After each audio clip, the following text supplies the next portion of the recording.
This is just information that I have felt has been helpful in my own path. And if it brings a blessing to you, then all the better. First of all, let's just start with some general information that's out there. This isn't the fabric of space-time yet, but Larry Dossey, I'm sure some of you are familiar with his work, medical doctor, who was really groundbreaking in bringing information to the public that prayer does produce measurable results in people that are having a variety of different ailments. And he says here, an impressive body of evidence suggests that prayer and religious devotion are associated with health outcomes. Now, right away, I feel obligated to put this quote from the Urantia book. And it says, prayer is not a technique for curing real and organic diseases, but it has contributed enormously to the enjoyment of abundant health and to the cure of numerous mental, emotional, and nervous ailments. So that statement from the Urantia book would be interesting to have as part of our discussion right there, because with anything like this, there's a lot of ways that you can assimilate that and interpret that. So here is a research study, and I tried to get the most recent ones as possible. So this was 2023, and these are people in a hospital outpatient group healing from a variety of different diseases. And it's a 49, they actually included hospital staff. So I'm reading from the results here. 49 hospital staff and 85 patients. And what they found as a result of participating in group prayer, the patients experienced an 84% change in positive attitude. Optimism about their cure shifted to 92% of the people as a result of the prayer. Feeling of well-being, 95%. Optimism about the future, 95% again. Changes in energy level, 93%. Increased empathy, 93%. A feeling of universal good, 96%. Less fatigue after prayer, 69%. Sustained effects, 81%, and healthier feeling, 81%. So those are some not so, pretty recent findings in terms of the effects of group prayer. Now, this article is actually from 2025, and it's looking at post-traumatic stress disorder. So all of the psychological implications of going through a very traumatic event, and that can be incredibly debilitating to people. And there's many, many ways that this is treated. But in this study, they looked at something called centering prayer, which is a Christian form of prayer. And they found that it had a significant impact on alleviating the symptoms of post-traumatic stress disorder for the individuals involved. So this one is women who are coping with having gone through treatment for breast cancer. They're coping with the healing from the radiation. And this was a recent study, again, February 2025. And I just pulled this out from the research article. The main themes that emerged from the data indicated significant changes, reduction in anxiety, agitation, and distress due to prayer. So again, we have science validating that prayer does work, even very recently. And so this article from 2023 is looking at prayer intervention for pain management. And what they found was 67 to 69% of the people that were involved in this prayer study, they had lower pain intensity and they had higher tolerance to pain. So those are some very significant uh, statistics in terms of how well prayer worked. Now we get into some of the science over here.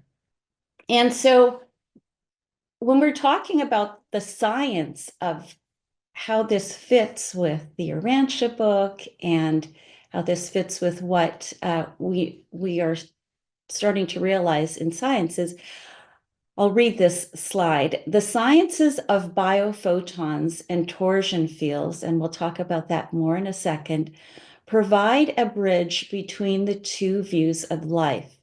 The old 20th century view of an organism as a chemical machine, and the emerging view of life as communication and energy flows. In the new paradigm, DNA is the source of biophotons, governing cellular machinery, communications, and behavior. It governs growth and metabolism with high energetic efficiency. The coherent biophoton field governs the overall blueprint of the body, governing cell differentiation and specialization. Now, we'll unpack that here in these upcoming slides. Now, first of all, what we mean by biophotons, the word photon means light. Bio refers to the human body. And here's just a recap of where we got to this place of realizing that there is light that is running our body at a level deeper than the biochemistry. So first of all, in 1923, a Russian medical scientist, he was the first one who brought this to our understanding, that there was light within the cells of the human body. And then in 1974, Fritz Albert Popp, he went and took this understanding further in his research, and he understood that the light actually originates in the DNA. And when you have a healthy body, the characteristic of this light is it's very orderly. It's just another word for coherence. And when you think about orderly, think about a symphony, for instance. When all the players in the symphony are playing the right note on the right sheet of music, it sounds beautiful. It's in harmony. That's coherence.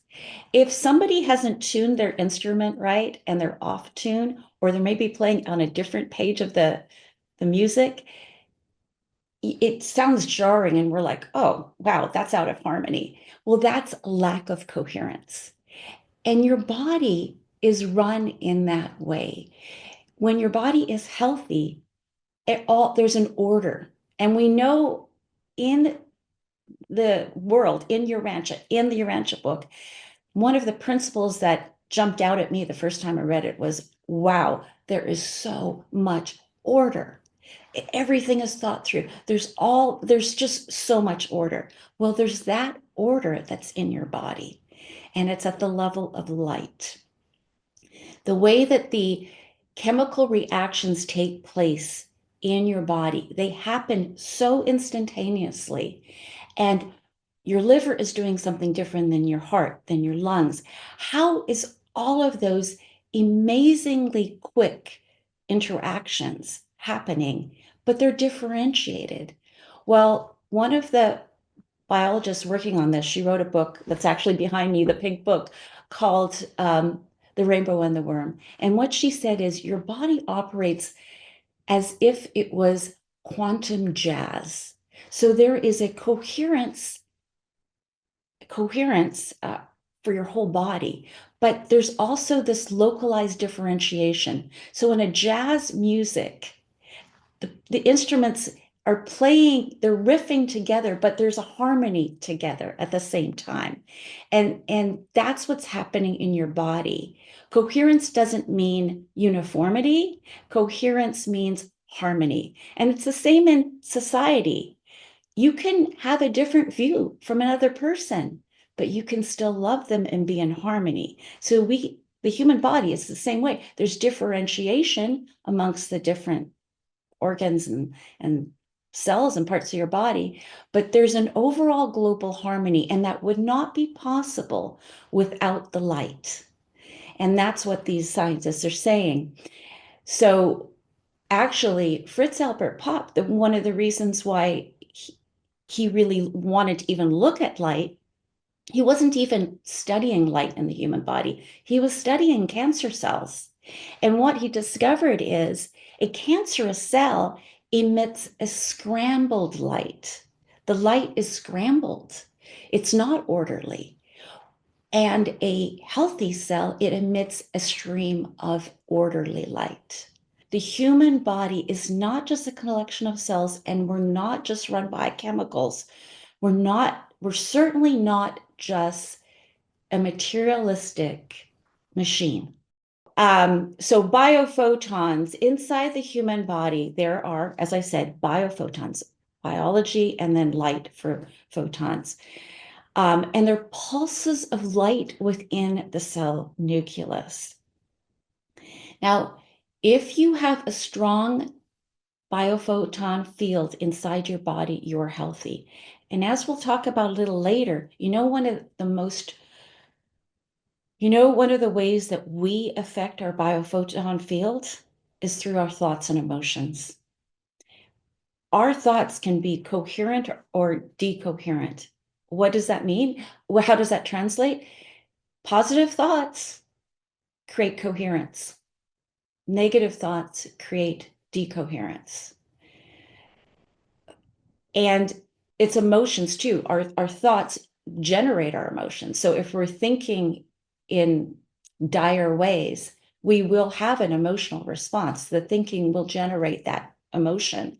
And that combination of thought and feeling, either on the faith-filled positive side or on the dire side, contributes to this coherence, decoherence. Now, this is not to say that we are blamed for our disease. Absolutely not. I mean, there's environmental factors, there's lots of things.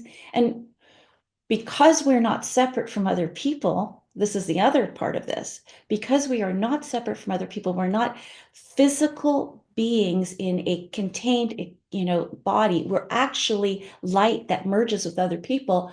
You can pick up on the negative thoughts just by tuning into the news, and your frequency attunes to that, or by being around people that are always thinking about worst case scenario. It's not even you that's necessarily thinking about that, but you're attuning to that. So anyway, transmission of light. Dr. Swanson, who I haven't gone into, I haven't put a slide in here to say who he is. I did go into that in depth when I did that science symposium, but just suffice it to say, he's no longer with us. He was a physicist who was trained at MIT and Princeton. And he didn't learn this physics when he was at MIT or Princeton. He learned it when he went to work for the Central Intelligence Agency. So there's a science of consciousness that isn't in the textbooks, that isn't in academia, but it is known. And he brought it to the world as a great gift in several books that he wrote before he passed in 2022. And those books are available today. So anyway, he paints a vivid picture. Imagine each cell in your body as a tiny radio transmitter and receiver, broadcasting and listening to frequencies of light.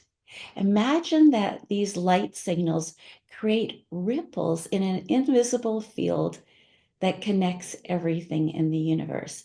That's the essence of what we're discovering. Now, if we're looking at this through the lens of Urantia, we would add in there things like the power directors and all the other aspects of this that when you read the first part of the Urantia book, it talks about energy in the universe.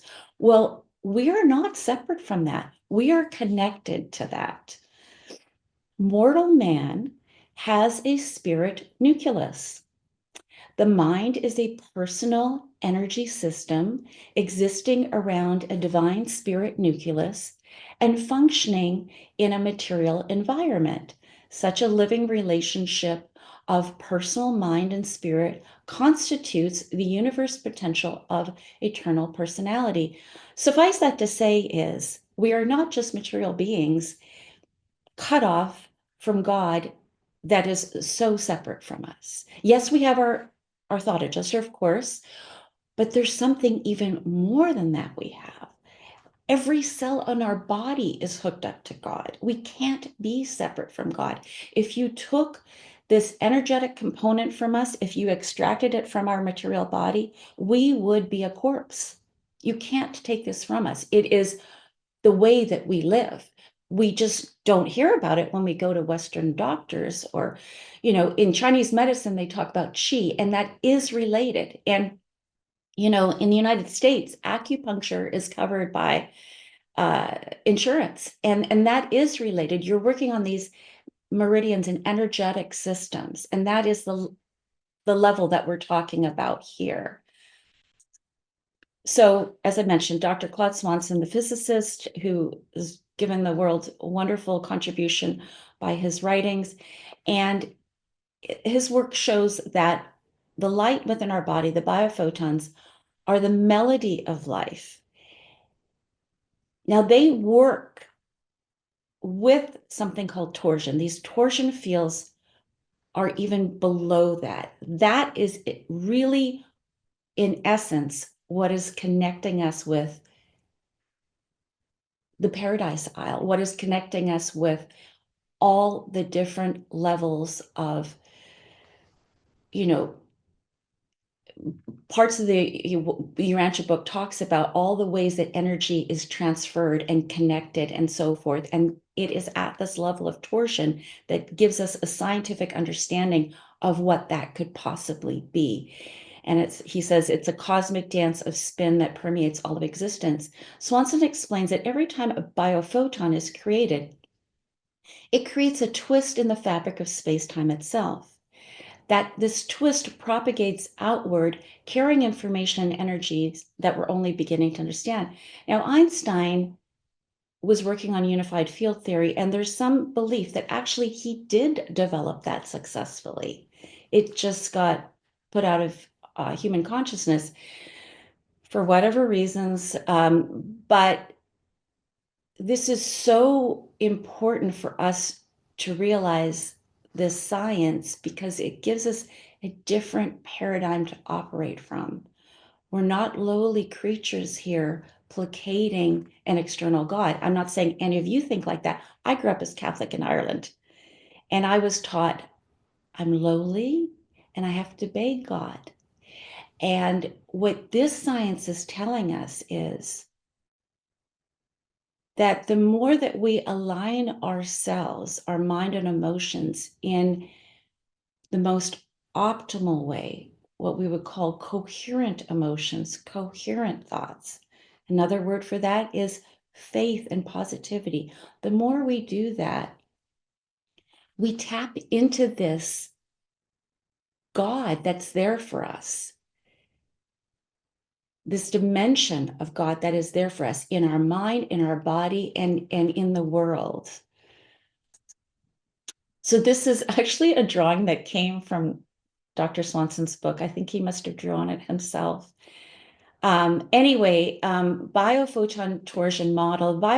torsion model suggests that our bodies are not just material structures, but dynamic energy systems constantly exchanging information with the environment and even the fabric of space-time. So Dr. Swanson did not believe in what the science cosmologists are now talking about, dark matter and dark energy.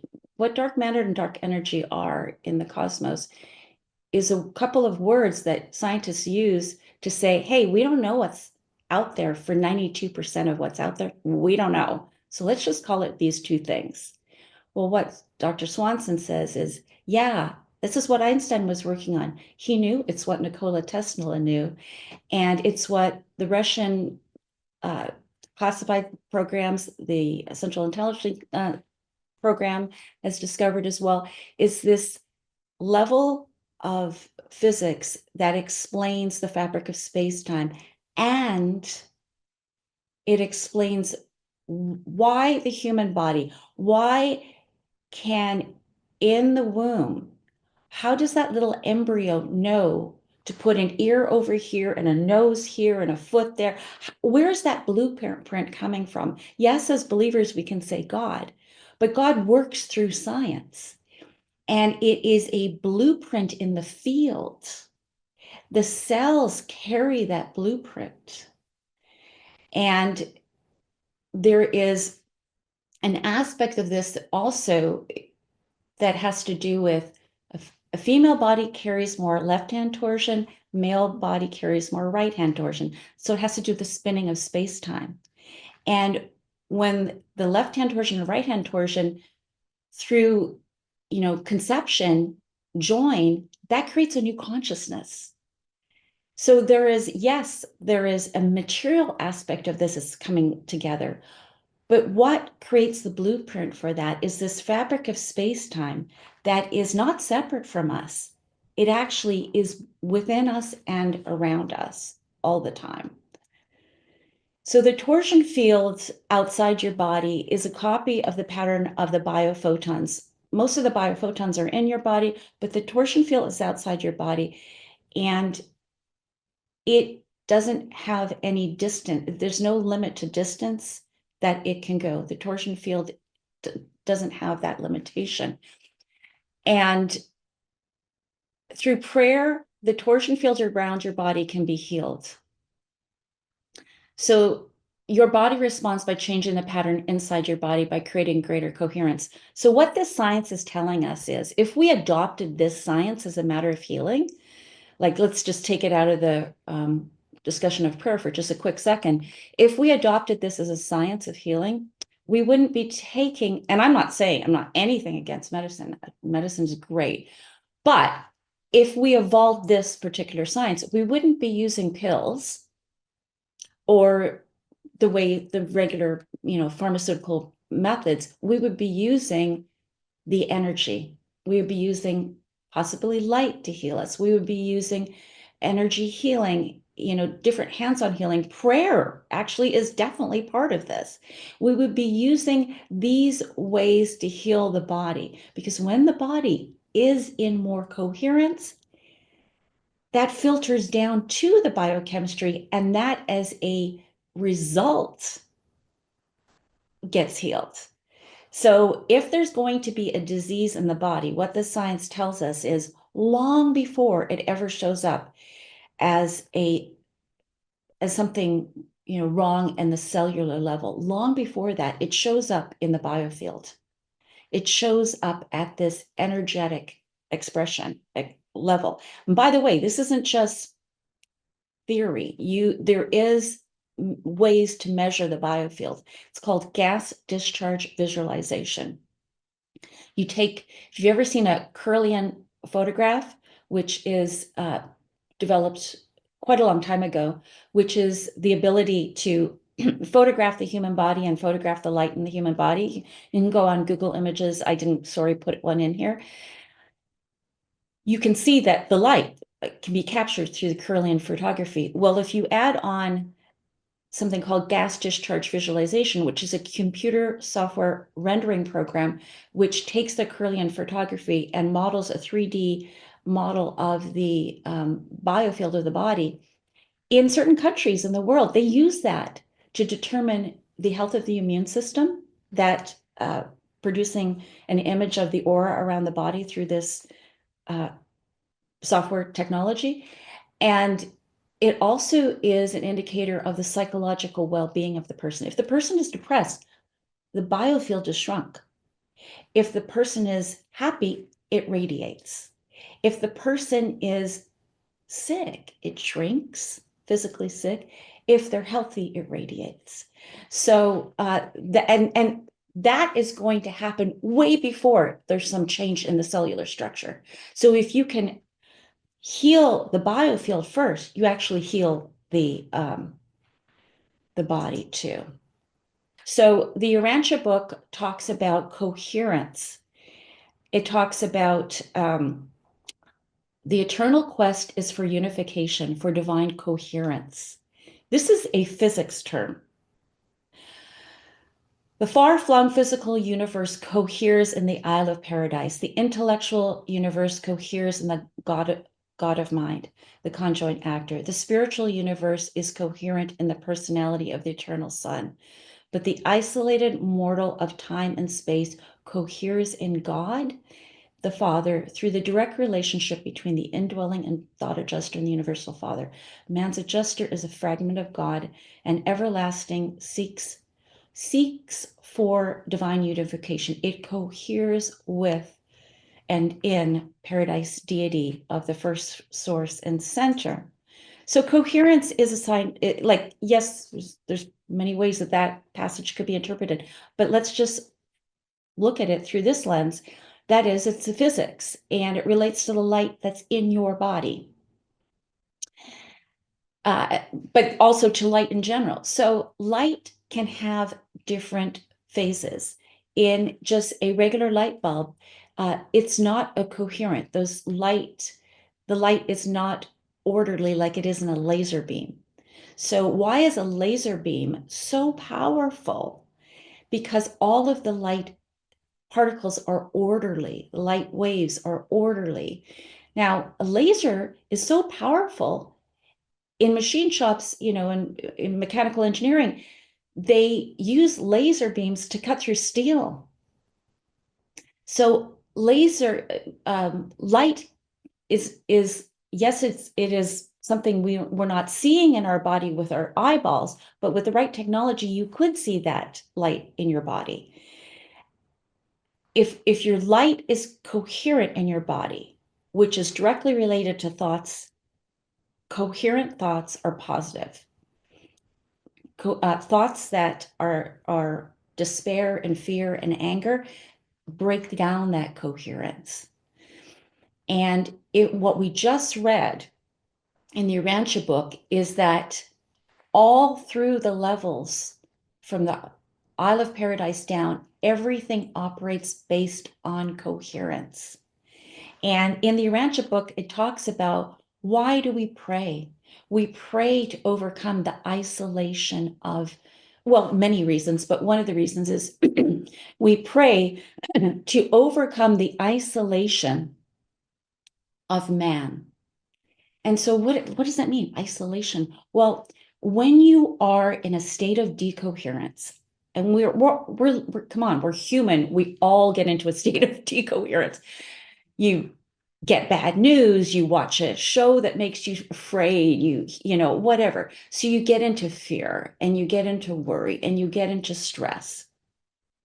You are decohering the energy in your body. And guess what? You say to yourself, God, where are you? Where are you? I can't hear my thought adjuster. Where are you? Where are you? Well, you're in a state of decoherence. So it feels like it's far away. It feels like you're totally separate. But when you're in state of coherence, which is the way the universe works, as we just saw on the second slide, and prayer is one of the ways to get us in a state of coherence, because especially the Urantia book talks about worship. Worship is, I'm joining with that gratefulness, that sense of gratefulness, that sense of blessing of being in the presence of God's love. That is immediately going to cohere you. So anyway, let's go on. This is what incoherent light looks like. It's just out of joint. And, we use words like that. Someone will say, hey, how are you feeling today? And you go, well, I'm just feeling just out of it, out of sync, out of joint, you just say things like that.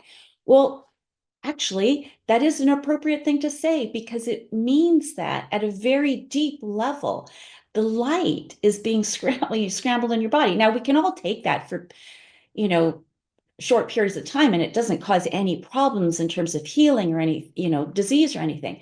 But if you stew in that, if you stew in anger, if you stew in fear, it does start to, affect your body and affect the way your body operates.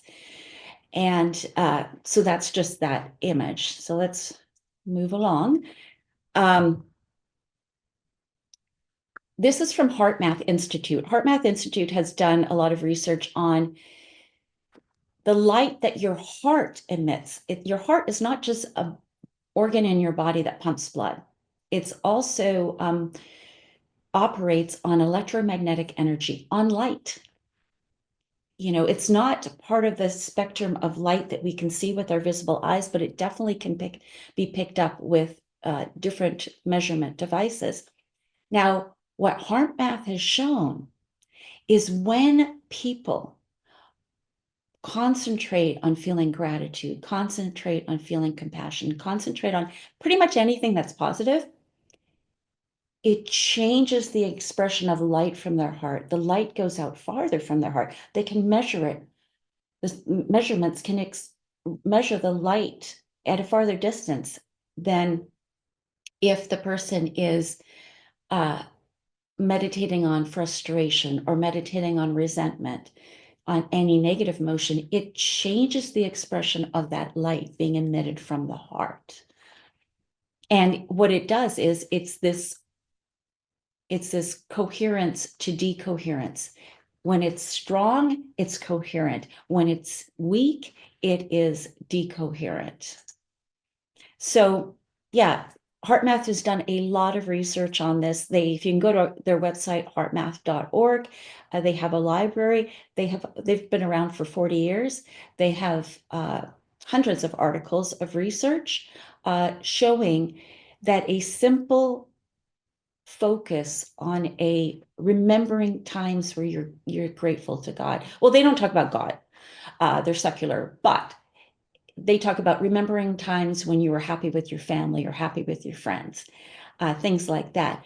Dwelling on the positive to generate it's because it needs to be a sincere emotion, not just, pretending. It has to be you're really feeling it for it to shift your energy. Okay, so I'm almost done. Prayer elevates man because it is a technique of progressing by the utilization of ascending spiritual currents in the universe. Now, until I looked at this science, I thought, wow, that's a very nice passage in the Urantia book. But now that I look at the science, I'm like, oh, I get it. Oh, maybe there's something more here. Ascending spiritual currents.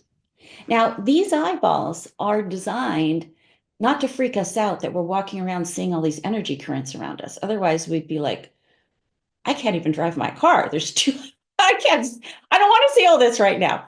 But the science tells us this stuff isn't far off in a distance. It's here with us. It's just that our brain is doing us and being kind to us, filtering out a lot of that.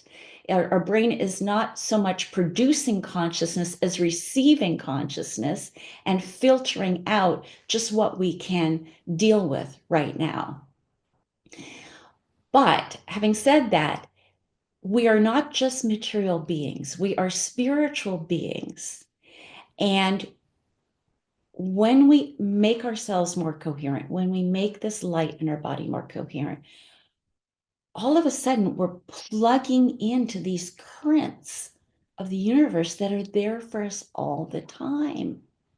They're there for us all the time. So true prayer is a definite spiritual phase which concerns its spirit. Well, anyway, I just want to talk about the part about spiritual forces of the universe, that there's these spiritual forces that we are not separate. Prayer is a mighty influence. Oh, yeah, I love this one. Prayer is a mighty influence working to prevent isolation of personality. Now, I got that at one level, before, but now I'm getting it at a different level through the lens of the science. When we believe ourselves to be just physical, just material, which is what Western medicine will tell us. But when we believe that and we don't look at this other information that's out there about what we truly are, then we will feel like God, you're so distant. I can't feel you. You're so distant, because we're in the belief that we're just physical. When we meditate on the fact that every cell in our body has this light, has this spiritual nucleus, you close your eyes and you're like, my God is right here, right in their midst. God can't be separated from us. Can't be. And, the Urantia book talks about prayer versus worship. It talks about prayer being self-interest as opposed to worship not having self-interest. And it's like, I understand that that makes sense. It makes sense. But why are they elevating worship over prayer? Well, here's a way to look at it. With prayer, that's like, oh, please, please, I need this. You're coming from the stance of you're out there and I have to, ask you for this. And right there, it creates that separation that I am this tiny mortal being cut off. And what this science is saying is, you're not cut off. You're never cut off. It's in you. And if you can realize it's in you, it's never been separated from you, then you don't pray from the point of, please do this for me. You pray for more the sense of worship that you are there with me. I can close my eyes and see that light in me. You're there. You've been there all along. And when you're in that frame of mind, guess what? That frame of mind of recognizing you're already connected to God, God can never be separate from you, immediately puts you into this scientific physics of coherence, which is exactly what the Urantia book is talking about. Everything is cohered. And the isolation of personality, when do we feel isolated? We feel isolated when we believe we are that much different from God, that we don't have that access. So worship illuminates destiny. Prayer is indeed a part of religious experience, but it has been wrongly emphasized by modern religions, much to the neglect of the more essential communion of worship. The reflective powers of the mind are deepened and broadened by worship. Prayer may enrich life, but worship illuminates destiny. And so this to say that as we go further in our journey, having a Urantia body and so forth, this light that's in us becomes more potent. It overtakes the material aspect of us. Yes, we are material now, but we're not just material. And our destiny is to become more and more of the expression of that light, the expression of that energetic side of us. We will become more and more of that. But right now, sitting where we are in the world today, with all of the things coming at us and all of the crisis and all of that, if we attune our consciousness to the dire circumstances, we will decohere and feel like, God, you have left us. If we focus our consciousness on God, amidst all the chaos, underneath that is this incredible order. Is incredible order, and you can never take that. If God took the order from our body and the order from the universe, there would be nothing on the planet anymore. There would be nothing in our body. That order is keeping everything going. It's our consciousness, what we pay attention to, is whatever reality we feel is present with us. And I'm speaking to myself here, not to anyone else. Okay, well, thank you, Jenny. That was great. Loved your talk and those slides. Very, very well put together. Very well done. Oh, okay, Chris. Yeah, let's start with you. Hello. I just wanted to comment after listening about the light inside the body. It just made me wonder, like I was reading not long ago about our vision, how our vision will be expanded when we are Urantia. And I'm wondering if this light that's in our bodies is probably totally visible to angels, to spirits. Like we need instrumentation to see it, but it's because of our limited vision. So maybe that's the real substance that spirit beings see when they visit a planet. They don't see our material body, but they see the light and they interpret that. Yes, I do. I believe that. I believe that. By the way, the Rockefeller Institution did a study one time to see what humans really can see. And they discovered that humans can see one photon. So we do have expanded abilities. We just don't pay attention to that when we're living our normal life. But we actually, if we do have more abilities, they did research to develop wearable technology, and so they needed to understand how all of the senses work, this hearing, all of that.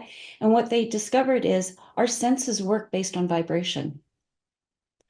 We can hear, you know how people will say, oh well, a dog can hear what we can't hear, or a bird can, all these things. No, we can. That's how we operate. We just don't attune to it. We have abilities far beyond that we pay attention to.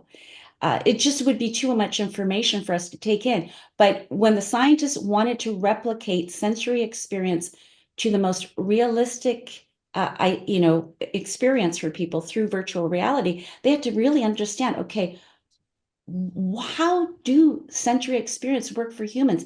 And it had never been unpacked in this way until they wanted. Now, they're doing this so they can take away your ability to, to use your senses. They want you to live in a virtual reality all the time.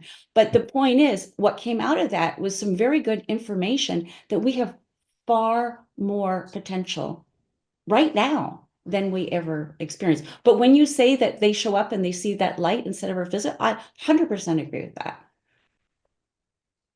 That's very interesting. It's like, so if the energy is out there, if the vibrations are real, they're hitting our bodies, we're enmeshed in that, and it has some effect. It's just that our brains are concerned with looking for food and water and stuff like that. So we haven't evolved to really process that information in our, like you said, our everyday consciousness. Well, one of the things is there's something to be said for, like in Ireland, when I grew up, more people had senses of being able to connect with things. There's something to Mhm. be said for when the environment gets flooded with signals, Hmm. electromagnetic towers, 5G, all of that. We are not just physical beings, so you better believe we're affected by all of that stuff, Hmm. and that's why understanding this stuff tells you to be kind to your body, unplug your Wi-Fi at night, don't put your cell phone to your head. All these things are emitting energies that are interfering with our own biofields. And so does that kind of retard our own abilities? 100%. Hmm. Interesting. Yeah. Hundreds of years ago, we didn't know certain, how diseases got caused, right? Uh, Today, we don't know how other things get caused probably in the same way, right? yes, but there can be also more of an intuitive knowing. Right. The more that we outsource our imagination to virtual reality, ourselves to AI, it is our imagination and our sense of being able to. One of the problems with this kind of prayer that we're talking about to get coherent is you have to get rid of all distractions. You have to get rid of, you can't be like, oh, did I get a notification on my phone? Oh, you have, because there's a book called Stolen Focus, which is talking about how our brains are being rewired by technology to not be able to drop in and deeply contemplate anymore. And we have to resist that and say, no, I am not going to be, wedded to my phone every minute. I'm going to take back my consciousness and to really drop into my body, because in order for us to have this state of coherence, the phone it is absolutely exerting a different type of energy on us. It's changing our frequency, you know. So anyway. Yeah, no, very, very interesting. David. I've oftentimes struggled with trying to present many of the Urantia book teachings to scientists who are godless. And this is just a real help. I'm totally fascinated by that. Where have you been hiding under a rock for so long? Everything you said just really registered with me. That being said, thank you so much for this presentation. This is one of the best presentations I've seen in a long, long time. But could you tell me, or put it in the chat or something, the name of that physicist who worked for the CIA who wrote about the bioluminosity? Can you give me his name real quick? Or his sister kept up his website, and so it's called Synchronized Universe, I believe. Claude Swanson, if you Google it. Now his books are like $75 and stuff, but it's because they're 750 pages. It cost her that much to print it. So, but like his one book on life force, he basically took everybody he shows that this is not new information. It's been suppressed because our pharmaceutical industry is based on profit. This is a far more efficient way to heal people with far less profit. Norman. I have a very practical kind of a question. It's good to be up there with theory, but my question is about aging. So looking around the screen here, we have quite a few old folks here, including myself. And we all notice, especially when we see someone dear to us who is fading out, that they do definitely lose their light. They become gray and they die and their light goes out. Basically, as we age, our light gets dimmer. It's like, is it irreversible?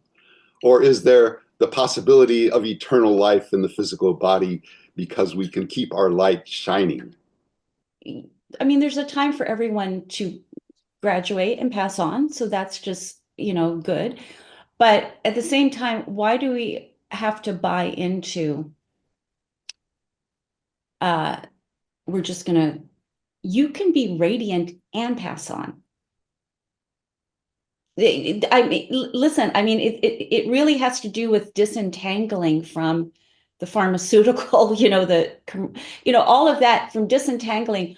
Age is decrepity.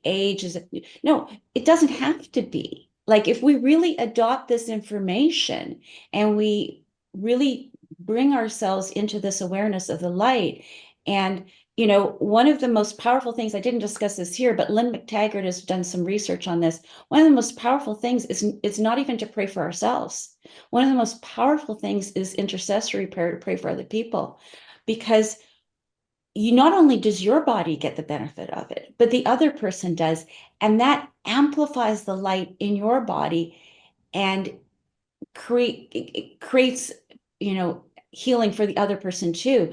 But why do we have, I personally reject that idea. I don't want to say, oh, I'm just going to get worse and worse and worse. I don't have any control, and not everything's in my hands. And if it's not, and things happen, and, it's not about us exerting our will. But in a general scheme of things, to believe that always has to happen that way, I reject that. Okay, good. That's good. Yeah. So what I hear you saying, Jenny, I mean, obviously that does happen to people because of external factors, maybe, whether it's disease or health or external influences, but you're saying that that's not a necessary correlation between that and the end of life. And we should, because it could happen to young people too, that, if they're in the wrong place, right? Yeah. It's happening. I see it all the time. I'm in Seattle. I see people who are literally, you can kind of sense their aura because they're so depressed. They're so depressed. You can be 20 years old and have there's no light in your eyes. So I know radiant people that are 94, radiant. So, yeah. Oh, it's a good question, though. And it's good to think about that. There's a biological side to it, but it's not deterministic in that way, right? Alfonso, I think you're next. But that I was very interested. It touched me about what they say about the energetic communications. It said the heart radiates more coherent electromagnetic signals into the environment that people and animals can see it, and it is something that uh, I think I've been blessed with, that people find me interested in and want to talk to me. Animals come to me, and I wonder if that's what it is, because and I'm 70. I'll be 75 in August, but they don't believe me that I'm that old, and I've been Wow. diagnosed with diabetes 10 years ago, and I don't use any medicine, and I'm in Mm, good health and everything, and maybe that's the reason, that is, like you say, attuned with the universe, attuned with the forces of the universe, spiritual forces of the universe. The more you wish good to others, you pray for others. You're right. I just don't have the words to describe. And remember what it says: he will do good as he pass on. mhm. Thank you. Thanks, Alfonso. Joanne put in the chat, the word attractive. I think that's worth thinking about. We see that in other people. Maybe people see it in us, and we tend to ascribe it to external characteristics, but it really, can be based on something much, like, what Jenny's talking about, right? Thanks. Thanks, Alfonso. Josh. Before my question, I think the gentleman from New Zealand probably answer his question easily. It's in the UB, the planet settled in light and life. People get to like 500 or something, right? And then they choose to ascend because they're done with this, right? And it's like a ceremony or something Yeah. with their family, right? And then they don't die. They translate, and it's like a big thing, right? So Right. yeah, eventually, but our planet's we're not like that, right? So anyway, Right.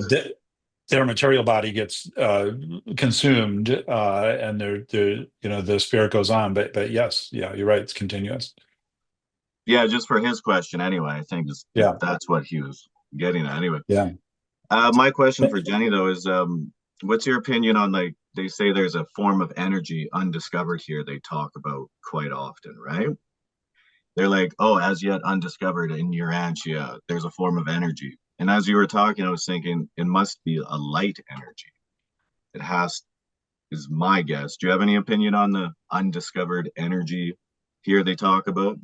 Well, if you do look in the Urantia book, so there's been different theories of ether. And when I looked at the Urantia book in the world, and the Urantia book is careful to say this is not what you supposedly called ether. And so it actually says at one place, it is not light. And so light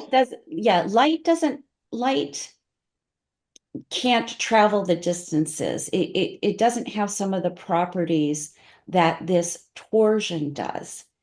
Torsion does have the properties that make up this undescribed force, because torsion does relate to consciousness. Torsion does relate to a lot of the different things that they talk about in the Urantia book in terms of what is possible. Now, this science is there, but it just has been kept under wraps. But if like torsion does correlate to that level of what they're talking about in the Urantia book. Now, I'm not an expert on that. You'd have to have a lot more people involved in that, but light wouldn't, and the Urantia book says. Okay, so But I didn't realize it said that it wasn't light. oh yeah, it does. It says not because there's been a lot of ideas put forth about what the ether is, Yeah. and it doesn't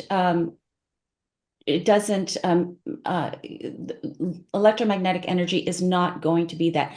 But what torsion represents is a fifth force in physics that isn't recognized in mainstream physics, because if it was, it is such a big paradigm shift. Yeah, it's like the free energy. Well, it's the free energy explanation, but it's also that we are not weak, helpless beings. Our consciousness and our thoughts have tremendous co-creation power with God. That's what it would tell us, that we're not these powerless beings. It would change the balance of power in the world.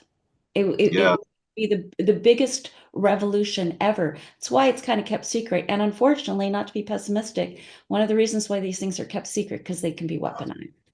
Yeah, I know. So It's the sorry, weapon. just to wrap up my question, let everyone go. That's good. Thank you for sharing. I didn't realize it said it wasn't. But yeah, so you think it is discovered, but the powers that be, as we would say, who probably still rule this planet, have it under wraps, or do you think we're actually still going to discover it? No. I mean, as far as you look into this research, it has Mhm. been discovered. The science of consciousness has been discovered. Okay. And that would be your opinion about what the undiscovered energy is? Yeah. Now, I mean, I'm not a physicist. I'm just taking it from the physicists who worked on these classified programs. All right, thank you. And there probably could be more than one undiscovered, so who knows? But that could very well be one of them. Thanks, Conrad. Hi, everybody. Thank you very much, Jenny. That was a very interesting and intriguing presentation. One of the things that strikes me, because while you were talking, I did a few Google searches on biophotonics, and realized that this is serious stuff. But the thing that strikes me most is that those biophotons are emitted from a source that comes without heat. So they're not heat related. And in the Urantia book, in many instances, they talk about light without heat as a manifestation of God. And when we think about life, they say in Urantia book that personality is always bestowed on living organisms, whether they be physical, morontial, or spiritual. Life is an energy. And we are conscious beings. So, as you said, we probably, the human brain is probably like a receptor, it captures consciousness. But there's a connection between our conscious mind, which is supramaterial, and the physical world. And it has to do with the interaction of living energies in our body. Mhm. And then the interesting thing, though, is that those living energies interact with physical energies. And this is probably something that the biophotons are related with, the interaction between life and energy matter.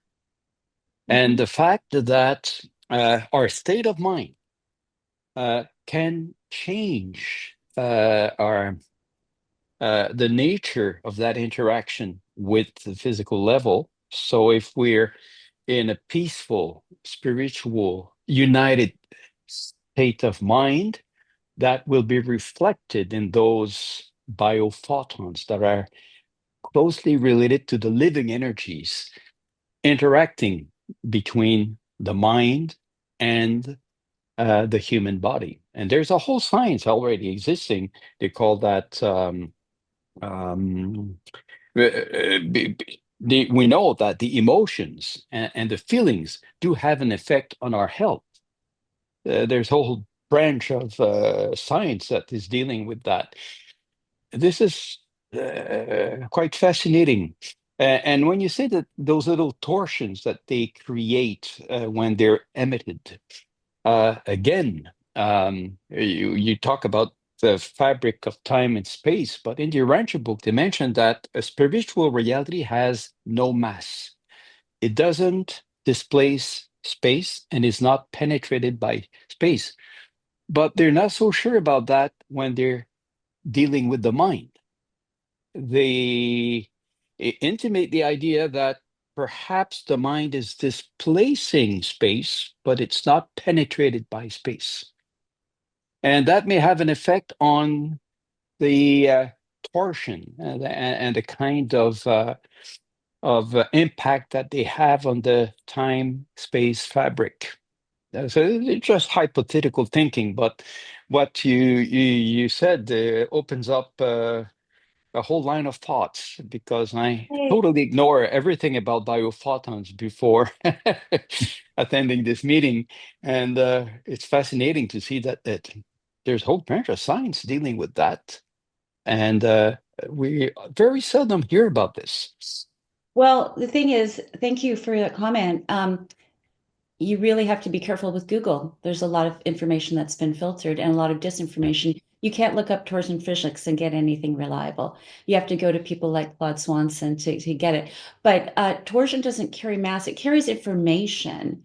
And so it has properties that, so when you talk about mind-body medicine, you can talk about the vagus nerve and the ability of the mind through the vagus nerve and the nervous system to create healing. But this is at a deeper level. This is that our consciousness. Oh, I was going to mention William Tiller. William Tiller did a lot of research on intention.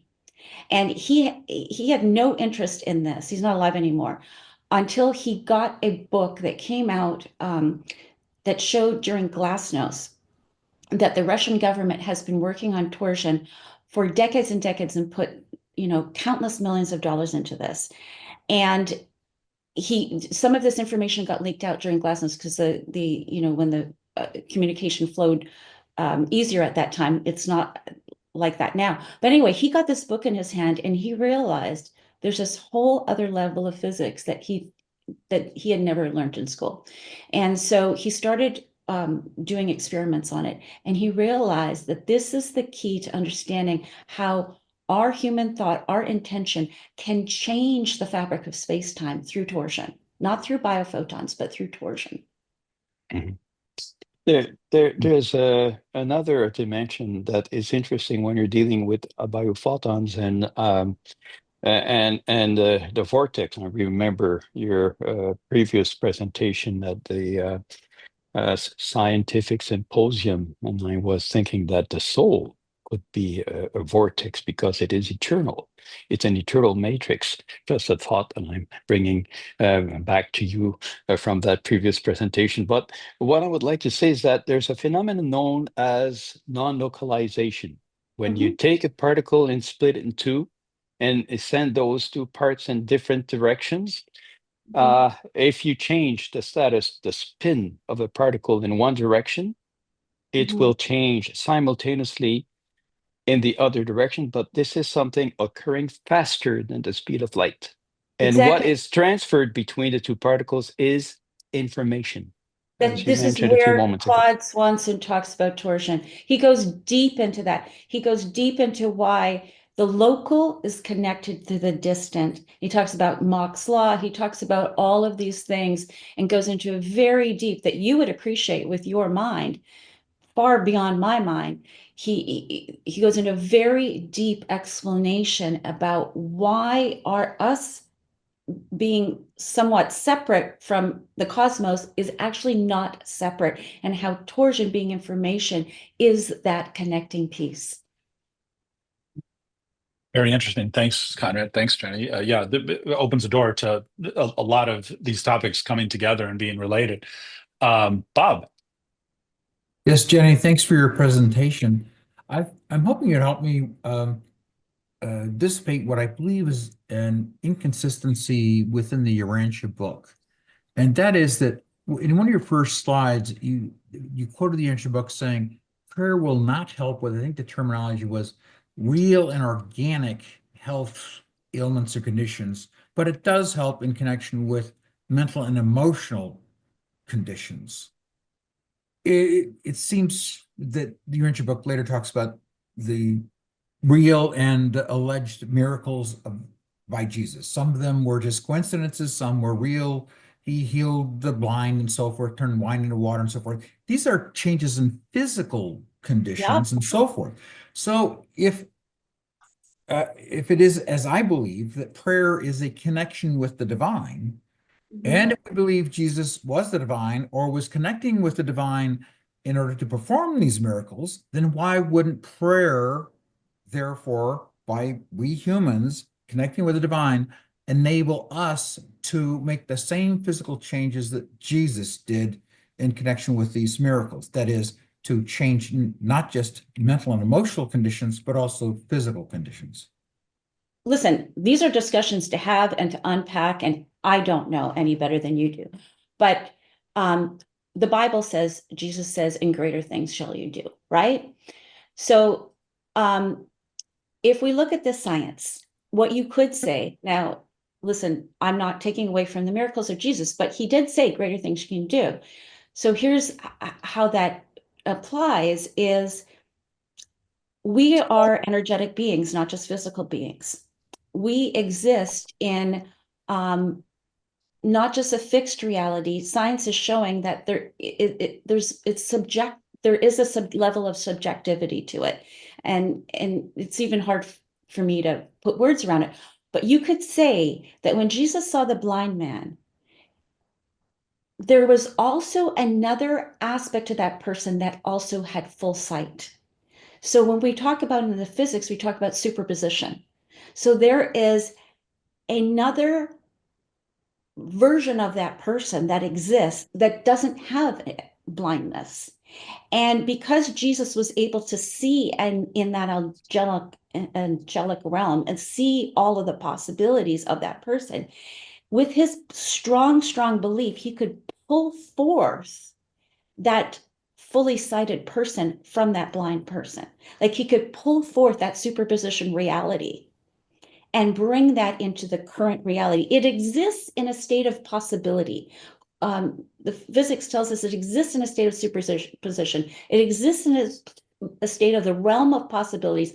All possibilities exist. This is what science is telling us. They all exist as possibilities. When does one lock in and become, this is my reality? It locks in when that's what we focus on and pay attention to. So Jesus is like, I'm going to, the blindness is not in my reality. This person is sight. He is so strong in his connection to the divine that he, with that tremendous knowing, he pulls that forth from that like that possibility exists within them. Like, I'm not saying this is right or wrong. I'm just saying this could be a way to merge the science with it. It's a superposition state that already exists for that person, but they needed to join minds. They needed to join with the belief in the power of Jesus to pull that forth. And could we do that? Could we say, I know my body is in that state, but I also know there's a state of perfect health, because perfect health is the state of everything that is divine, and I am divine. And I focus on that and bring that forth. I'm not saying that's the only way to look at it. I'm just saying that's a possibility. But that still doesn't explain what I sense is the inconsistency of the quote you put in one of your early slides about something to the fact that prayer will not affect real or organic health issues. Prayer is not a technique for curing real and organic diseases. Maybe what that's saying is, I mean, obviously there's a very specific definition of prayer in the Urantia book about, it's spiritual. And, if you've got an infection in your tooth, prayer is not the number one technique for you to cure that infection, right? But there's a lot going on in your body, your health, your mental health that can be affected by prayer, and then maybe you can that might open the door to tapping into some of these things Jenny is talking about, where the mind and the consciousness can then have a positive effect on disease. I mean, you hear about it with people who cancer survivors and and other things. I think they also talk about with Jesus that he was just such a special case because he's the creator's son. So he can reach out to these potentials. He just all he has to do is will this, and it happens just because of who he is. Yeah. And and I think they say we're never going to see that again because, unless he comes back. Anyway, we want to make sure to get to everybody. We only have Yep. Thank a you. short time left. Thanks, Bob. Cherie. Do you think, I think that I saw a quote earlier on in your presentation where it was, I think it was a UB quote, and I don't remember how it was worded, but I thought that it talked about more than one person, which reminded me of the Bible thing, when two or more are gathered, and that wonderful things happen. So it does make me wonder, or wonder your opinion on if enough people or even a few people are gathered together, whether it's in the prayer for someone's mental, physical health, or as in a Lynn McTaggart experiment in the field and intention, changing something. Do you think that there is something to that, that to help bring about a divine intervention, if you will? Yeah, that's a great question. Like Claude Swanson, Lynn McTaggart, both of them speak specifically to that, and it does relate to the Bible where two or more are gathered, that pairing with other people, that it's that joint intention, and both of you, all of you having that shared intention and shared prayer, that creates tremendous results. I mean, there's even effects of reducing crime, and there's a study in California reducing crime where people got together and did that. Yeah, the Princeton Paralab has done research on that in terms of group effects of consciousness. Yeah, you're creating a stronger vibration in the fields when you group consciousness like that. It's far more powerful. Absolutely. Okay, Susan. I was wanted to just share the work of Dr. Joe Dispenza. And because he's having success. Well, not only does he bring in 25 to 3,000 people together once a month and introduce the full spectrum of generations to meditation, and connects them with the divine, with the field, but he's got this amazing cohort right there for scientific research, because they're all there for a week. They're eating the same thing. They're on the same sleep schedule and the same meditation schedule. So they've been doing all this research. And so once a month he does, one of these week-long retreats, and they are actually, not only are they having healings, they do 3 coherence healings at the end of the week, but and they're curing people are curing themselves of cancers and other things, but they've actually had some success with genetic diseases. Yeah, his stuff and his books are very interesting, and his stuff is very powerful. If people don't know him, Joe Dispenza, Dispenza, if I'm spelling that right? Yes. And the research arm of it is HeartMath, just so you know. Like when he has researchers come in and do the research, it's all the HeartMath folks. So well, actually, he's teamed up now with a group of scientists out of UC San Diego, and so they Plus, there's another group that so it's fascinating that we're going to keep getting more and more research on this. And he uses the same terminology in a lot of ways that you do. He does. But we just need to pray for Dr. Joe Dispenza. He's tremendous influence, but he does not believe in God. So we just need to pray for him to catch the God. He's proving it, but he doesn't believe in it. Yeah, no, he doesn't. I saw him on a recent interview, and he specifically spoke against it. So I'm just like, wow, you could have such a powerful effect if you were willing to talk about God. But anyway. Yeah, that's interesting, because he does talk about the divine a lot. Yeah, no, it's, the baggage of religion, I think, is probably responsible for that more than anything else. Linda, did you have something to say? And then we'll have to wrap up.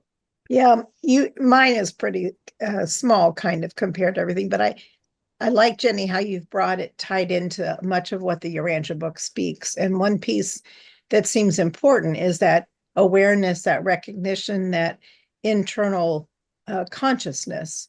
And so, the effect on another is partly, and the sustained effect of that is partly related to that, it seems to me. And just one downstepped example of something I ran into in my work, but I could help somebody with a pattern that was causing dysfunction in their life and help them recognize the pattern I could perceive doing energy work and light touch body work, for example. And then I could work with that and bring them into more coherence and help them attune to that. And they could actively switch between the two intentionally in our session. So learning yourself to find that coherence and to seek it repeatedly, that's a big piece of what we're talking about from my little bitty downscale thing, but on a much higher level, we do that in our soul growth, right? In our career, working with our thought adjuster for our career path. So it's just, thank you so much for your presentation. It was beautifully done. Oh, thank you, Linda. That's important what you said. Thank you. Thank you, Linda. And thank you, everybody. And especially thank you, Jenny. This is such a great topic. And obviously everyone is super interested in it. We could probably go on for another couple hours, but unfortunately we can't. So